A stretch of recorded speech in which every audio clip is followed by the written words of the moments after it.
नमस्कार, आवाज समाचार में आपका स्वागत है। आपके साथ मैं हूं विपिन भट्ट, लेकर हाजिर हैं ताजा तरीन आवाज समाचार। सबसे पहले देखिए इस वक्त की बड़ी हेडलाइंस। कि आप न्यू एनर्जी को लीड कर रहे हैं, उस वर्टिकल को, क्या उसकी भी झलक हम आगे आते हुए देखेंगे? बिल्कुल, अभी हमारा काम जोरों में चल रहा है। हमारे पास हम 4000 एकड़ में डेवलप कर रहे हैं। जब तैयार होगा पहले मैं आपको लेकर आके पूरा घुमाऊंगा। रिलायंस की जामनगर रिफाइनरी होगी net zero carbon. Mega exclusive interview में अनंत मुकेश अंबानी ने कहा, दिसंबर तक न्यू एनर्जी को लेकर बड़े प्लान की घोषणा संभव। सीएनबीसी आवाज के मैनेजिंग एडिटर अनुज सिंघल को सबसे पहले इंटरव्यू देने का दिया भरोसा। अनंत मुकेश अंबानी का पूरा इंटरव्यू देखिए आज शाम 5:57 पर। कारोबारी हफ्ते के पहले दिन दायरे में रहा बाजार। सेंसेक्स निफ्टी गिरावट के साथ हुए बंद। मिड कैप स्मॉल कैप शेयरों पर दबाव। एनर्जी इंफ्रा ऑटो इंडेक्स बढ़त पर बंद।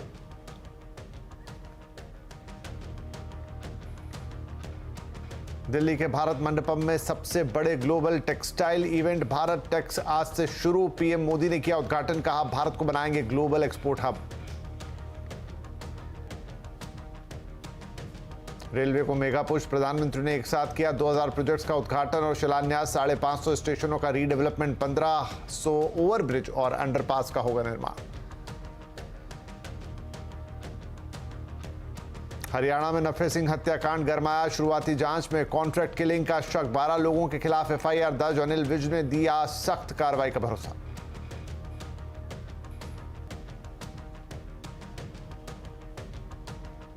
और रांची टेस्ट में भारत ने इंग्लैंड को 5 विकेट से हराया। 5 मैचों की सीरीज पर 3-1 से कब्जा। लगातार 17वीं होम सीरीज जीता भारत। घरेलू टेस्ट मैचों में 11 साल से अविजित।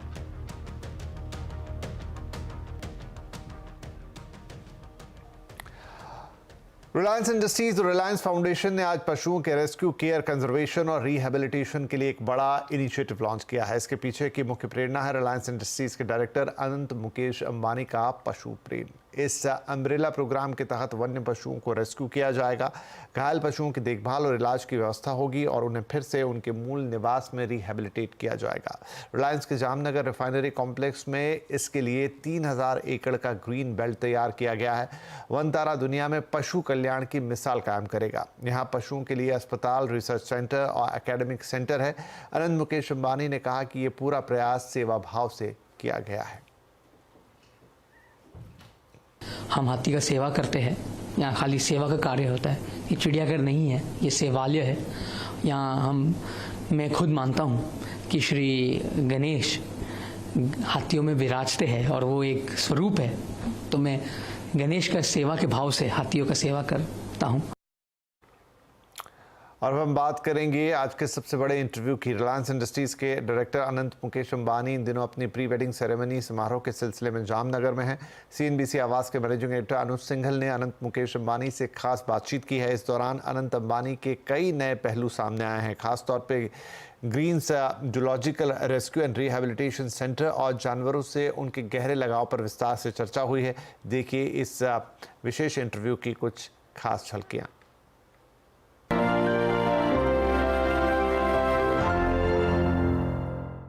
हिंदुस्तान के इतिहास में अगर विजन की बात की जाए तो सबसे ऊपर नाम आता था धीरूभाई अंबानी का, और उसमें हमने हमेशा नाम सुना था जामनगर का। और मुझे एक मौका मिला उसको वापस एक्सपीरियंस करने का, और अब मुझे समझ में आया कि क्यों धीरूभाई के बारे में ये बात कही जाती थी। और आज हम बात करेंगे, आपने एक बहुत शानदार डॉक्यूमेंट्री देखी होगी, आज हम बात करेंगे धीरूभाई के पोते मुकेश अंबानी, नीता अंबानी के पुत्र अनंत अंबानी से, जो इस प्रोजेक्ट को स्पेयरहेड कर रहे हैं। अनंत जी नमस्कार। कैसे हो? बहुत अच्छा हूँ। और मैं ये देख रहा था, ये जो आपने इतनी पैशनेटली, आप पिछले 12 घंटे से हम सबके साथ हैं और ये हमको सब एक्सप्लेन कर रहे हैं, ये पैशन क्या वही धीरूभाई का पैशन है जो आपके पास है इस समय?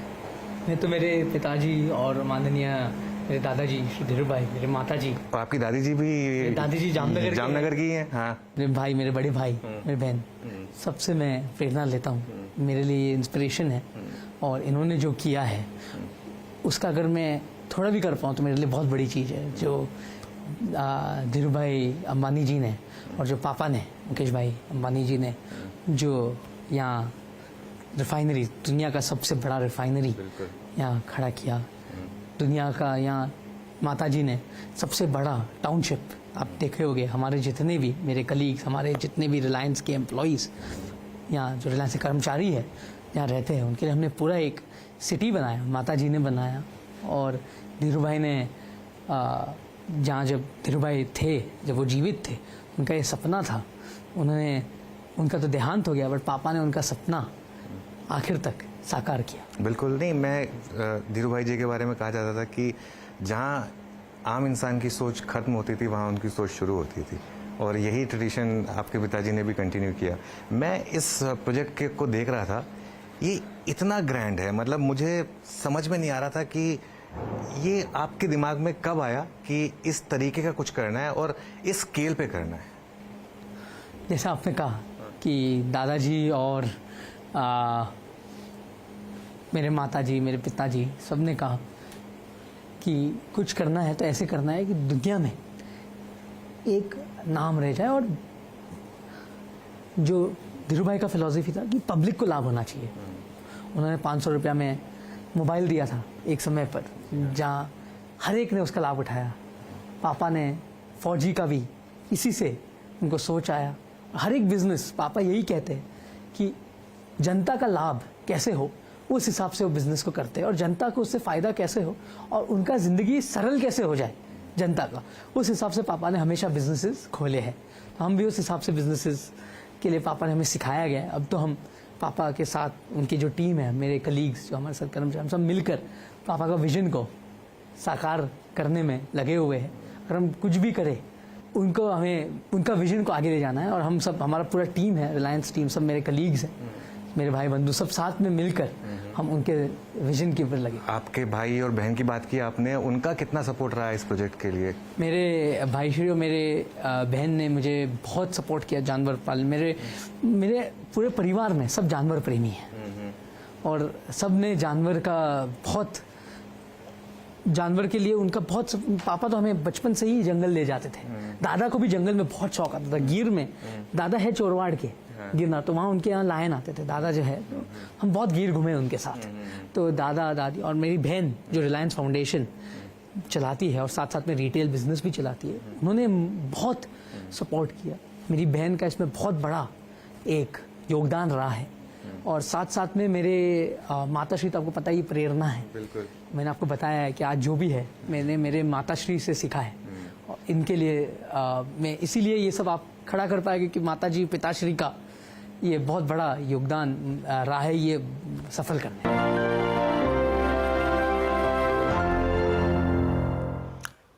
तो अनंत मुकेश अंबानी के साथ ये पूरा इंटरव्यू आप देख सकते हैं आज शाम 5:57 पर CNBC आवाज पर। रुक करते हैं कुछ और खबरों का। शहरों से ज्यादा गांव में लोगों के खर्च करने की रफ्तार बढ़ी है, ये खुलासा हुआ है हाउस होल्ड कंज्यूमर एक्सपेंडिचर सर्वे में। इस सर्वे में ये भी बात सामने आई है कि खाने पीने के सामान के बजाय टीवी, फ्रिज, मोबाइल और कन्वेंस पर लोग ज्यादा खर्च कर रहे हैं। तो क्या कहता है ये सर्वे, बताने के लिए हमारे साथ जुड़ गए हमारे economic policy editor Lakshman Roy. Lakshman, बड़ा इंटरेस्टिंग साउंड कर रहा है ये सर्वे, क्या हाईलाइट्स हैं जरा विस्तार से हमें बताइए। हम आप किन किन चीजों पर सबसे ज्यादा खर्च करते हैं, इसके ऊपर भारत सरकार ने खास सर्वे किया है। यह सर्वे 2.5 लाख लोगों के बीच में किया गया है, जिसमें 8,000 से ज्यादा गांव, 6,000 से ज्यादा शहर के ब्लॉक शामिल हैं। इन सर्वे में कई सारी खास बातें निकलकर सामने आई हैं। मिसाल के तौर पर गांव में खर्च करने की रफ्तार काफी ज्यादा है शहरों के मुकाबले। गांव में 164% खर्च करने की रफ्तार बढ़ी है, जबकि शहर में यह रफ्तार सिर्फ 146% बढ़ी है। यह तुलना की गई है 2011-12 से लेकर के 2022-23 के बीच, यानी करीब 12 साल के अंदर। अब आप पूछें खर्च कहां ज्यादा हो रहा है, तो यह भी काफी आश्चर्यजनक बात निकल कर आई है सामने कि अनाज पर कुल खर्च का 4.89% खर्च किया जाता है गांव में, और शहर में यह तो और कम खर्च किया जाता है अनाज पर। शहर में अनाज पर 3.62% खर्च किया जाता है। अब आप पूछें खर्च कहां हो रहा है, consumer durables, TV, fridge, AC, इसका शौक लोगों में काफी ज्यादा बढ़ता जा रहा है, और यही वजह कि गांव में कुल खर्च का 6.89% इन कंज्यूमर ड्यूरेबल्स पर खर्च किया जाता है, यानी अनाज से ज्यादा खर्च इन्हीं चीजों पर किया जाता है। शहर में 7.17% खर्च किया जाता है। एक और महत्वपूर्ण बात आपको इस सर्वे में निकल कर सामने आई है, जो अगले प्लेट में आपको दिखाऊंगा, वो ये है कि खाने पीने के सारे सामान को जोड़ दिया जाए, अनाज को, प्रोसेस्ड फूड को, दाल को, सबको जोड़ दिया जाए, तब भी खाने पीने पर 50% से कम ही खर्च करते हैं गांव के लोग, और शहर के लोग तो 40% से भी कम खर्च करते हैं। अब आप पूछें खर्च हो कहाँ रहा है, तो आइए आपको दिखाते हैं। अब इसके अलावा खर्च कहाँ होता है, ये आपको जानना काफी इंटरेस्टिंग होगा कि सबसे ज्यादा खर्च, जी हां, सबसे ज्यादा खर्च beverages, processed food, packaged food पर किया जाता है। गांव में ये 9.62% है, यानी 100 रुपए खर्च करते हैं गांव के लोग, तो 9 रुपए 62 पैसे सिर्फ प्रोसेस्ड फूड, पैकेज्ड फूड पर खर्च करते हैं। शहरों में 10.64% खर्च करते हैं इस बेवरेजेस, प्रोसेस्ड फूड पर। अब आप पूछेंगे दूसरे खर्च क्या क्या है, तो आइए आपको दिखाते हैं। दूसरा खर्च है कन्वेंस, यानी कहीं आते जाते हैं तो उस पर गांव के लोग 7.55% खर्च करते हैं, शहर के लोग 8.59% खर्च करते हैं। यानी ये जो कहते हैं कि चावल दालें कीमतें बढ़ गई तो लोगों का बजट बढ़ जाएगा, तो ये बहुत हद तक सही नहीं होगा, क्योंकि दूसरे आइटम के भी दाम बढ़ते हैं तो उसका भी बोझ पड़ता है कंज्यूमर के पॉकेट पर, क्योंकि खर्च करने का ट्रेंड आपके सामने था। तो गांव और शहर में क्या है खर्च का नया ट्रेंड, और ये ट्रेंड के पीछे क्या है, आज आवाज अड्डा में इसी पर होगी बड़ी चर्चा। शाम 7:57 पर जरूर जुड़िएगा हमारे साथ। ये आवाज अड्डा आपके लिए लेकर आएंगे 7:57 पर।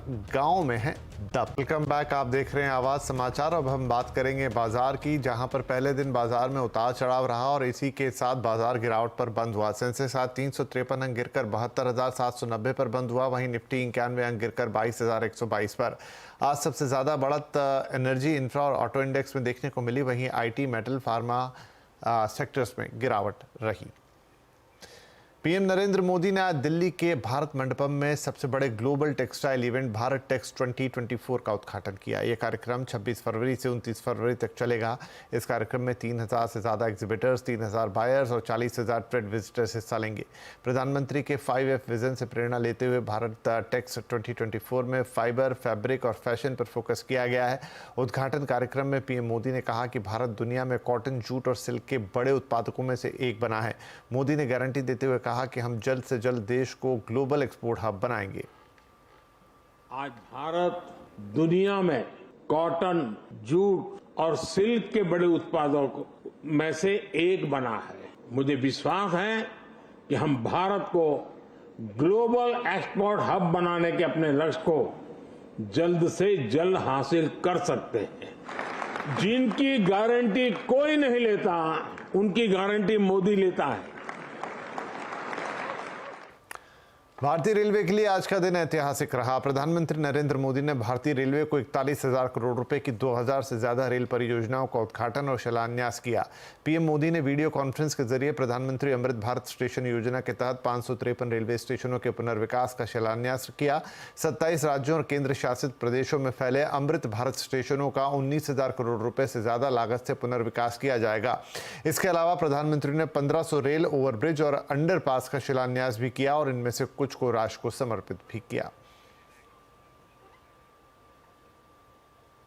और आवाज समाचार के इस एडिशन में फिलहाल इतना ही। आपसे इजाजत लेंगे। नमस्कार।